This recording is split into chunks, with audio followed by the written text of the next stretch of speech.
සුබම සුබ දවසක් කියලා පිළිගන්නවා මගේ යාළුවෝ ඔක්කොම ගොඩක් ආදරයෙන්. අද මම වීඩියෝ එකකින් අරන් ඇවිල්ලා තියෙන්නේ Photoshop කරන ඔයාලට ගොඩක් වටින ටියුටෝරියල් එකක්. ගොඩක් වෙලාවට ඔයාලා දැකලා ඇති මැගසින්ස් වල යම්කිසි ෆොටෝ එකක් හරි යම්කිසි ෂේප් එකක් හරි වටේට ටෙක්ස්ට් ගිහිල්ලා තියෙනවා. මේ විදිහට ටෙක්ස්ට් යූස් කරලා ඔයාලට පුළුවන් ගොඩක් හොඳ ක්වොලිටි ඩිසයින් එකක් එළියට දෙන්න. හොඳයි අපි අද වීඩියෝ එකෙන් කතා කරමු කොහොමද ටෙක්ස්ට් ටික ඒ විදිහට හදාගන්න කියලා. එහෙනම් අපි වැඩි කතා නැතුව වීඩියෝ එකට යමු. වීඩියෝ එකට යන්න කලින් තාමත් ඔයාලා අපේ YouTube channel එක subscribe කරලා නැත්නම් දැන්ම අපේ YouTube channel එක subscribe කරන්න.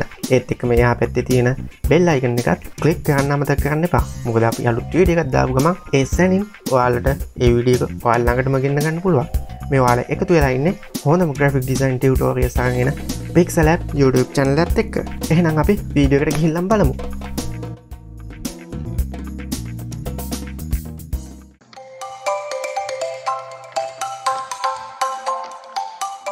graphic designer කෙනෙක් වෙන්න හිතාගෙන ඉන්නවා නම් මේ දැම්ම Pixalab YouTube channel එක subscribe කරන්න.